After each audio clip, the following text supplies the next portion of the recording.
Hello, everyone, and welcome to another episode of Autism Stories. I'm your host, Doug Bletcher, the founder of Autism Personal Coach. Autistic people are the true experts of the autistic experience, and Autism Stories is where we interview autistic people to learn from their stories, experiences, and get their insights. If you'd like to be notified about each week's episode of Autism Stories, we suggest you subscribe on your favorite podcast listening platform. We would also appreciate it if you could give us a positive rating and review, as it will help others to learn about autism stories. On today's episode of Autism Stories, Christine Sunnerberg joins me to discuss being a criminal defense attorney, social justice within the context of the autistic experience, and support groups for autistics. We hope you enjoyed today's conversation. Christine, thanks so much for joining me today. Thanks so much for having me. I've heard a number of your podcast episodes. I know you've had some really great people on, so thanks so much for letting me join. I'm excited to be here. Absolutely. And just to start out, learning a little bit about you, where does your story in the autistic community begin? Sure. I think like so many of us, it started from birth for sure.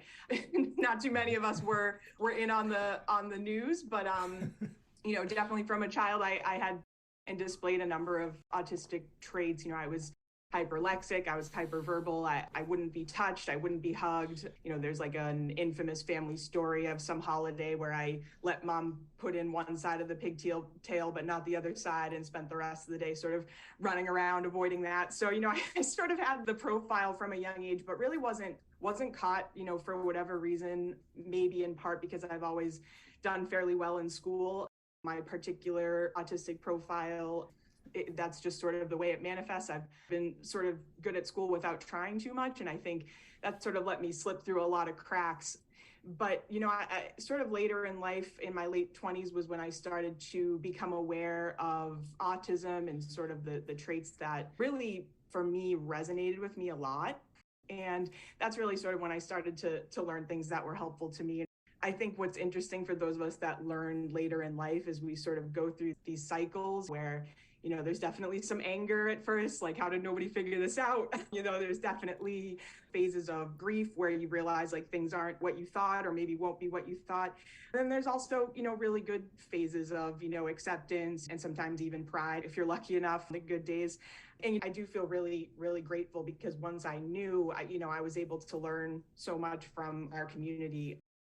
I think that's probably the best thing that happened for me is sort of learning from everybody else how they cope with things, how they deal with things has been so helpful. I think I've gotten a sense of balance from that I couldn't find before, and I'm really grateful for that. I think one thing important to acknowledge is that I think lots of late diagnosed autistic people continue to go through those cycles and other cycles and different forms of the cycles. And it's hard because autistic adults receive very little targeted support. And as we're sort of going through these things, we don't always have people to help us through it. So for me, it was sort of later in life. I think that's a really common story for women like myself, but I'm grateful to have the information I have now. And it's a community that really changed my life in a lot of ways. Now, I've followed you on Instagram for a while now, and something that intrigued me at the top of your Instagram profile is that you wrote, in my own time and space. I'm curious, what does that kind of specifically mean to you? Sure. Well, I want to make clear first, I don't speak the language that this word initially comes from. Apparently, it's a Maori word, which is a native language in New Zealand of the original Polynesian inhabitants there.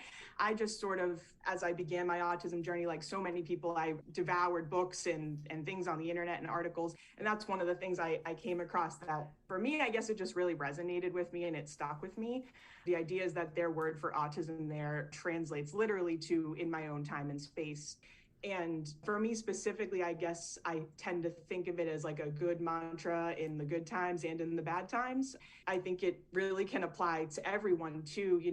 There's definitely, I think, days for everybody where you sometimes feel like, compared to other people, you're not doing maybe what they're doing, you're not doing things on the same timeline. And I think that's particularly true for autistic folks. A lot of the way we live and move through the world looks differently than other people. And so I think for me, on the good days, it's something to be proud of. I'm a truly unique individual that does move through the world in my own time and space, and it's a good thing about me.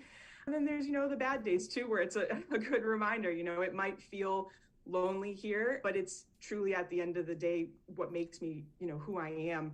I think it's something really sort of beautiful about honoring and valuing each individual person's own time and space. It's sort of a way of seeing and respecting who other people are. And talking about who you are, you're an attorney, and you just recently, I believe, celebrated your fifth anniversary of your law firm, Partners in Justice. What a great name for a law firm! Thank you.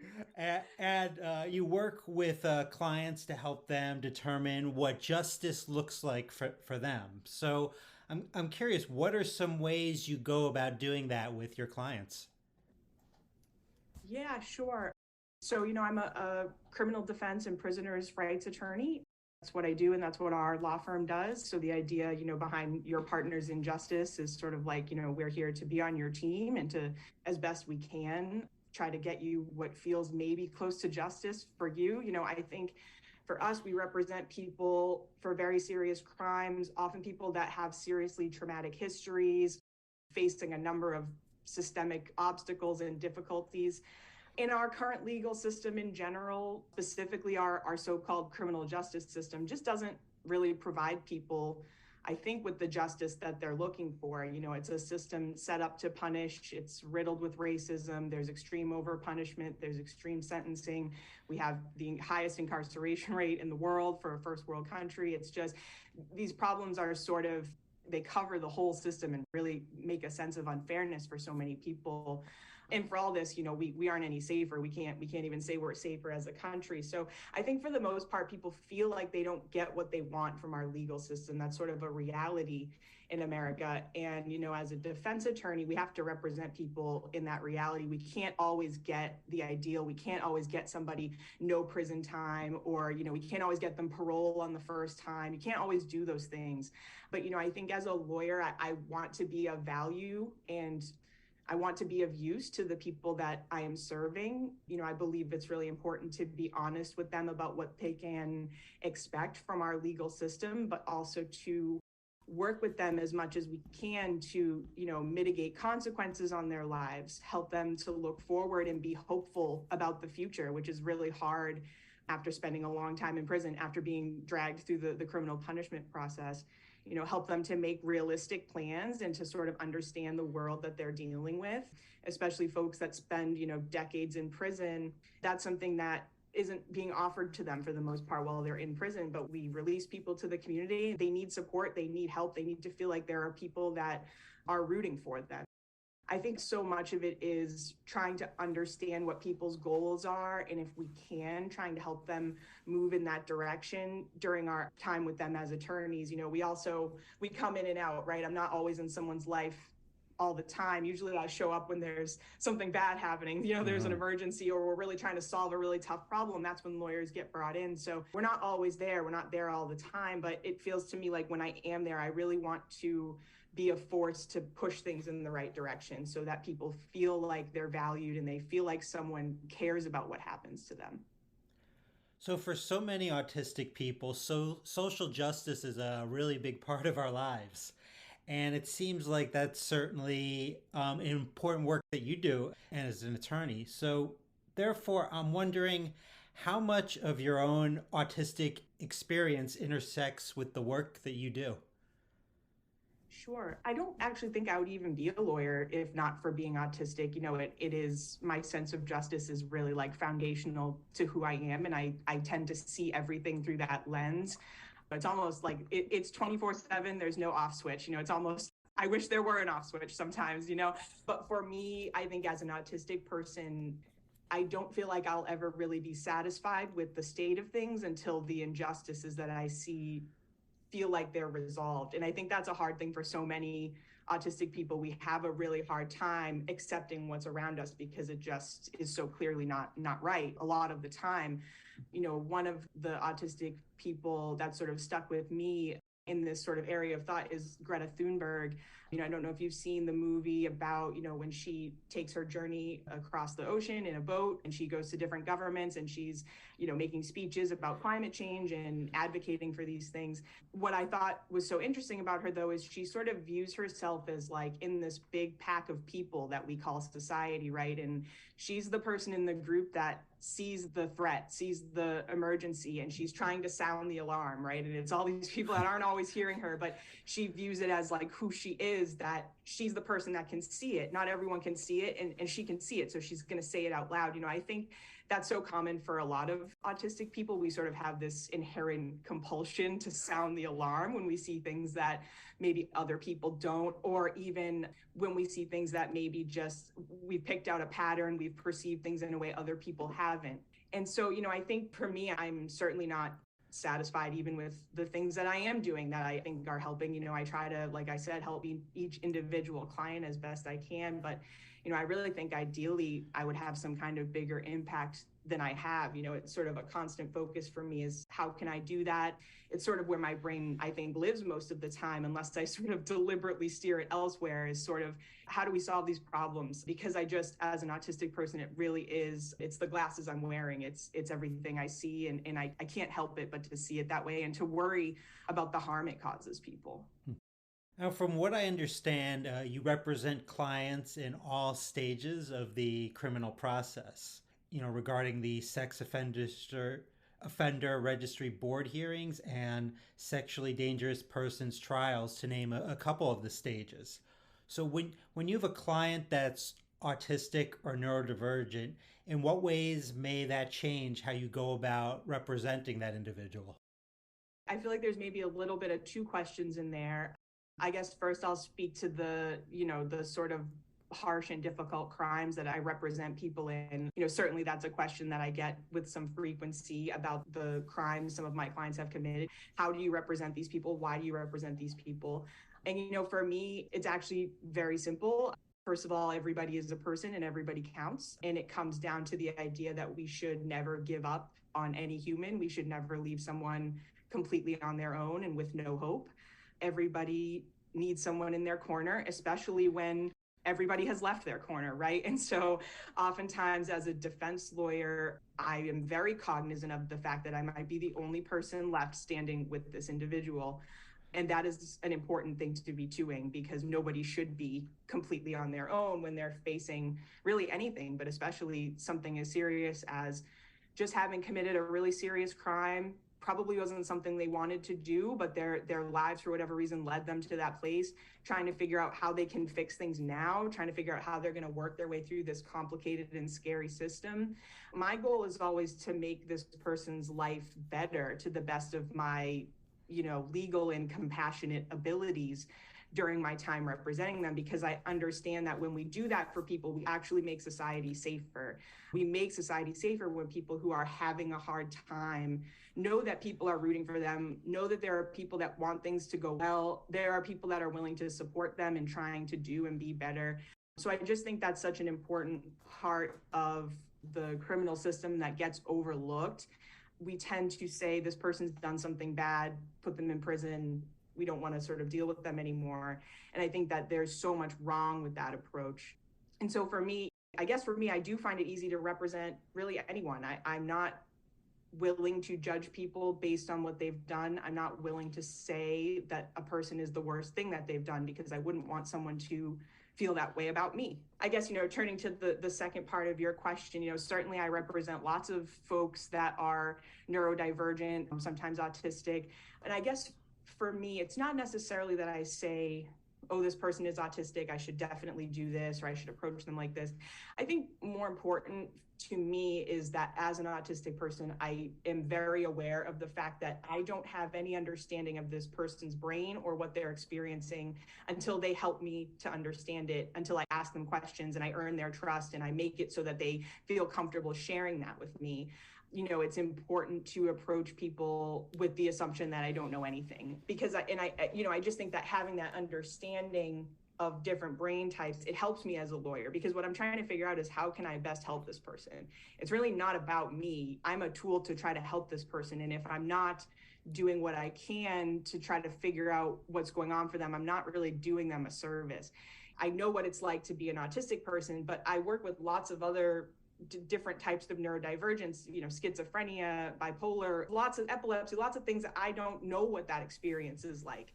And it's on me as their lawyer to try to understand that, because I don't have that experience. And as an autistic person, that's what I would want. If someone were representing me, I would want them to try to understand where I'm coming from, to try to represent me and who I was as close as possible, as authentically as possible. And I guess I'm always aware of the importance of that and the responsibility of that. It's a big deal when someone asks you to represent them to the world, to a court, to a board of people that are going to make a huge decision about their lives. That's a big deal, and it's a big responsibility. It's humbling in a lot of ways when someone will give you that trust and ask you to do that for them. And I think for me, I tend to think of it that way. It is my job to come in here and learn as best I can to help this person. And it might mean that I have to learn something new I've never learned before, but that's what I'm here for, if that's what it takes. Having this conversation with you makes me think about self advocacy, being a person in their 40s. There's definitely certain things that are very difficult for me, even to this day, to advocate for myself. So I'm wondering, like, in these situations, about someone has to share a lot of these intimate details about their lives, maybe some things they might not be super proud of, things that they're being judged for. So, how do you go about managing those communications? Yeah, well, like I said before, so much of it is about earning that person's trust. It's really hard to share the worst parts of yourself or the worst parts of your life with other people. And I think most of us are actually not asked to do that in our daily lives for the most part. Myself, I can't think of very many occasions where anyone's putting my feet to the fire and saying, answer for these 10 horrible things you might have done in your life, or these mistakes you've made, or things you've said, or whatever. Geez, I really would not want that. And I think it's hard for anybody to have a new person coming into their life, and especially they've spent maybe years in the prison system, or even just in and out of jail or whatever. I seem like just somebody else from the system, right? And that's a completely fair assumption for them to make. For all they know, I am. They should make no assumption about me from the jump, and I agree with them about that.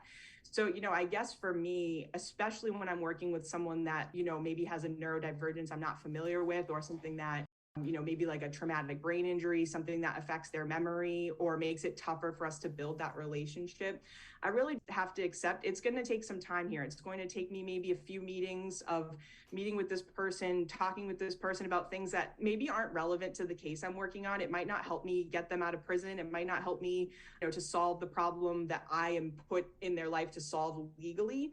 But I'll sort of say, okay, this is a problem this person really cares about. And as a lawyer, I kind of know what to do about it because I basically understand how the legal system works. And so sometimes there's things that I'll do in an effort to build their trust, because I really want them to know that I'm on their team. I'm here to help you. I'm not someone that's here about myself. I'm here because I really want to try to figure this out with you. I want to join the team. In a lot of ways, you're the coach. You've got to sort of get us, explain where you want things to go, but they're not going to do that unless they trust that you want to help them get there, and that you're not someone else that's trying to step all over whatever they might be dreaming of. And so I think it takes a lot for people to learn to trust me. And I just sort of try to show up to meetings with clients as my most authentic self. I try to, share parts of myself with them, learn about them, and be patient. If it takes someone 3 months to believe I'm on their team, I'll be here for 3 months. If it takes them 6 months, I'll be there for 6 months. And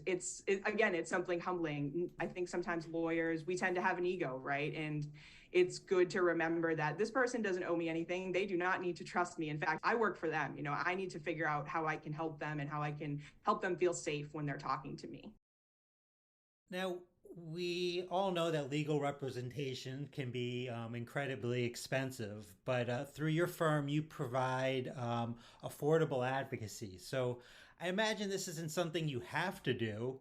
So, why did you and your partner decide to provide clients your services based on their income? Sure. That was one of our goals when we started out as a law firm. Lawyers are very expensive, but I think both myself and my law partner, Raina Ramirez, we really wanted to try to make our services available to more than just wealthy people that can afford a lawyer. We wanted to have a process where we could offer people somewhat more individualized estimates that they can potentially afford wherever we can. This is a hard thing to do because, of course, we're trying to pay ourselves as well and keep our law firm open. So one thing that we do is we have a free consultation with every client, and we do that really because we're trying to learn how we can most efficiently help people.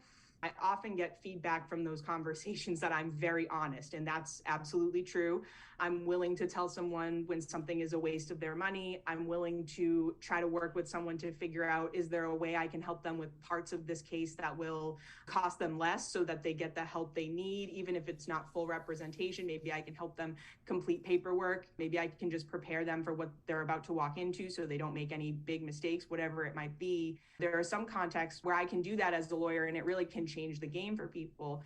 I think when I started out, I really did not want to be a lawyer that was here to just make money off of people. I want it to be how I make my living.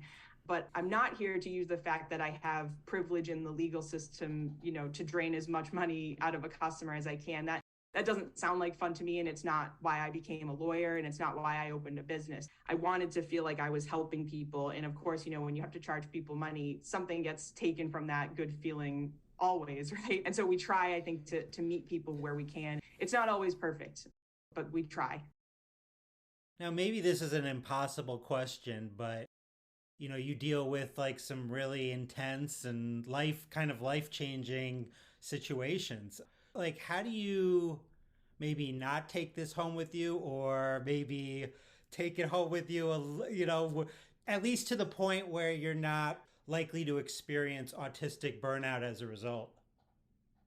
Oh, sure. I mean, I'm sure I'm susceptible to that, just like every other autistic person, because in a lot of ways, I don't know that I do stop myself from taking it home. It is something that I'm always thinking about my clients. I'm often thinking about how I can do something bigger and better to try to help more. I would say that I'm one of those autistic people that has true crime as my special interest. And so I watch lots of crime documentaries. I listen to lots of crime podcasts. I probably should work on ways to spend less time on it. But I guess for me, I do try to make time. Like every weekend I go to my parents' house. That's sort of like a safe place that I have every single Sunday that I go there. I don't work while I'm there. We watch shows that we like. We do a puzzle. We do something that's completely not work. Oftentimes my cell phone is in my bag all day while I'm there. That's definitely something that makes a difference in my week. And I'm also a really big reader. I read as much as I can really find time for. And increasingly lately, I've been making myself take time for it because I do think it's one of those things that's regulating and grounding, literally, picks me up and takes me from one world and puts me into another world. And so I try to do things like that. I guess, it's definitely true that as the lawyer, you are taking on so much for your clients. There's so much at stake all the time. You want things to be right. I tend to be a perfectionist, so I don't even just want things to be right. I tend to want them to be perfect, which is an impossible standard in so many contexts. But, yeah, that's sort of how I try to do it. And I think another thing I would have to say, too, is that I do this job with, one of my best friends, Raina Ramirez. She's a brilliant criminal defense attorney. We have a lot of fun working together. I think we tend to think of our law firm as something we've made and that we made it so we could be proud of it. And so there's always things that we are working on together. It feels like a project that I'm proud of, that I've been working on, for really more than 5 years now, because we started when we were in law school. And, I think, we both tend to do this. If there's going to be a tough court day, the other person's there for the most part, if we can work it out, because it's just sort of like home base. Like I've got home next to me.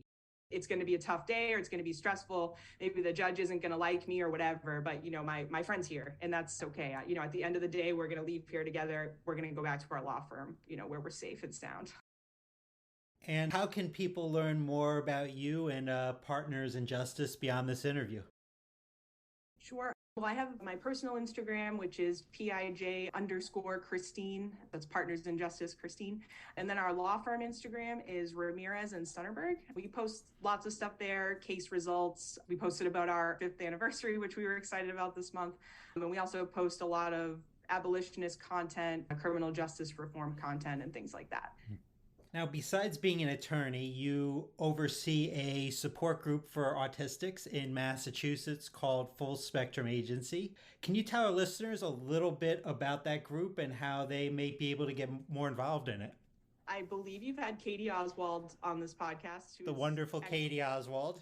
The wonderful Katie Oswald, exactly. So Katie has started the main organization, the Full Spectrum Agency, out in Michigan. And that's an organization that's run by autistic adults for autistic adults. It's a really great community. There's lots of events that people can attend virtually, and we have folks from all over the world that chime into our virtual events. You know, myself, I'm in Massachusetts, but that's how I got involved, was just sort of finding these events online and going to their meetup groups and becoming friends with Katie and other folks there. There's peer support groups, which is sort of a monthly meeting we have where you can come in and share about problems you're having or even just listen to other people. And we sort of offer support and ideas to one another. There's social hangouts, there's instructional meetings and training. So it's a really, really great group. You can Google Full Spectrum Agency, but you can also find the group on Meetup. And again, as someone out in Massachusetts, I was mostly getting jealous of all their in-person events. You know, they would be going on nature walks and going to a zoo or different things like that. And so I started getting interested in how we could try to grow our community out here in Massachusetts. So we have a Full Spectrum Agency Massachusetts chapter now. You can find us on Meetup. We have lots of virtual events. They are open to everyone, so people can feel free to join us at our virtual things. We have a lot of discussion groups. We have one coming up about late in life diagnosis. And another unique event that we have that I'm pretty proud of is the Special Interest Show and Tell. We have had one already, and we have another one coming up in March 4th. And basically, that event is exactly what it sounds like. Lots of autistic people have special interests that we know, up, down, and sideways. We can talk to you about it for 6 days if you want us to, and oftentimes we're not really given that chance to for whatever reason. I mean, there's not a lot of platforms to just do that in the regular world. So the idea behind this was that we could all get together, share about our special interests for, everybody sort of gets maybe 10 minutes or so. We've had lots of different things. We had some jewelry making, we had bread making, we had people sharing about their favorite TV shows, tons of different things. I learned a lot and had a lot of fun. For people that want to attend events like that, you can find our meetup group, and we're probably going to have special interest show and tells, throughout the year, because people have so many great things to share about. And I guess I would just say, if you're an autistic person listening and you're looking for community, especially if you're newly diagnosed and you're having a hard time with that new diagnosis, please find a group and go, whether it's our group or another one you can find. Lots of these groups, you can keep your camera off. You don't need to speak. You can just sit and listen. And personally, I'm of the belief that going and being among your people, it won't fix everything, but it will, for the most part, at least make you feel better in some way, even for just a little while. So I would encourage people to check out our group or other groups. I think it's a really good place to go, especially when you're first diagnosed. Now, before you leave, I'd like to talk a little bit about food.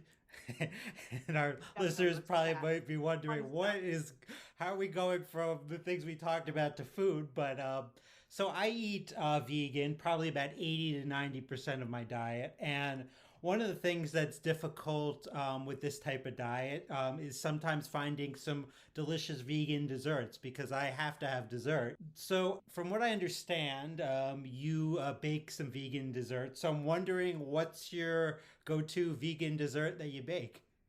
Sure. Well, I'm a big dessert person myself. I would say it's my biggest food group. It's my most important food group. So when I started learning how to bake, I started learning vegan because that's how I was eating at the time. I don't do that so much anymore, but I learned mostly to bake vegan. So for me, probably my favorite is a vegan marble chocolate chip banana bread, which, yeah, it's as good. The listeners can't see you, but you're nodding because it sounds really good. It is. It's absolutely delicious. Takes a little bit of time, but totally worth the effort. I can send you the link to that recipe, and you can, put it in the show notes, I guess, if people want to follow up and make their own banana bread.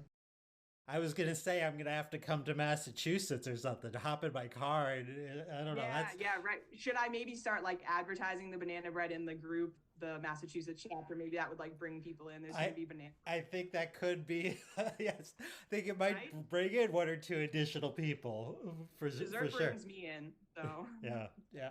And I don't know who we have to contact, but desserts should definitely be a food group. agreed completely. They should work it into that pyramid or whatever, or just like maybe delete part of the pyramid if you have to get the dessert. Yes. Do whatever it takes, but work out the dessert problem, Yeah, America. create a Word document to just delete and just create your own food pyramid for sure. Exactly, exactly. Well, Christine, I really enjoyed talking with you today. Thanks so much for making time to have this conversation.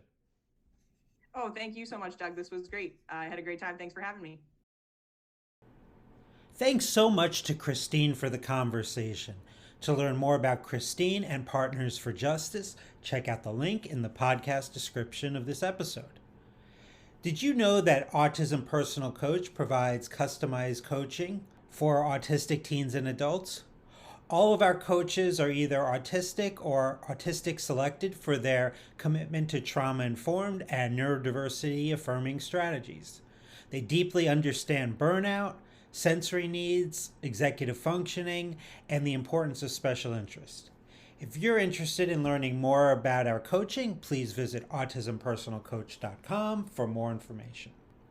I hope you enjoyed this episode of Autism Stories, and if you did, if you could tell a friend, foe, or anyone you know about it so they could have the same enjoyable and educational experience as you when listening to Autism Stories, it would be very much appreciated. Until next time, I'm Doug Bletcher of Autism Personal Coach. Talk to you then.